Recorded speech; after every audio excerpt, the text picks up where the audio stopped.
Hi friends, speak बिंदास में आपનું સ્વાગત છે।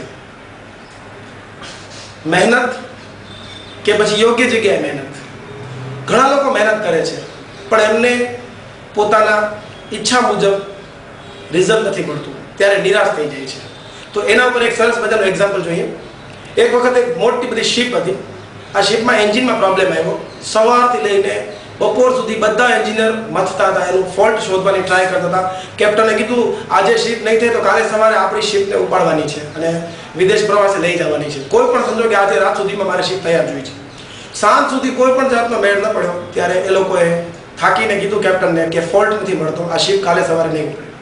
તો કોઈ સજેશન આપ્યું કે એક અનુભવી વૃદ્ધ માણસ છે જે કારીગર છે, એન્જિનિયર નથી, તો આપ કહો તો અમને ટ્રાય માટે બોલાવી લીધો। તો ગામમાંથી એમને બોલાવી આવ્યા અને કીધું સાહેબ જો આ વૃદ્ધ માણસે આવી અને એક જગ્યાએ હથોડી મારી તો શિપનું એન્જિન ઓકે થઈ ગયું, રિપેર થઈ ગયું। બધાએ આશ્ચર્ય થઈ ગયા, હાઉ ઇઝ ઇટ પોસિબલ?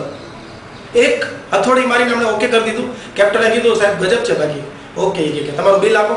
તો તે વૃદ્ધ કારીગરે બિલ આપ્યું 10,000 રૂપિયા।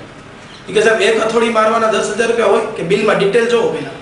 ડિટેલ એમ છે 200 રૂપિયા હથોડી મારવાના અને 9,800 રૂપિયા ક્યાં હથોડી મારવાના।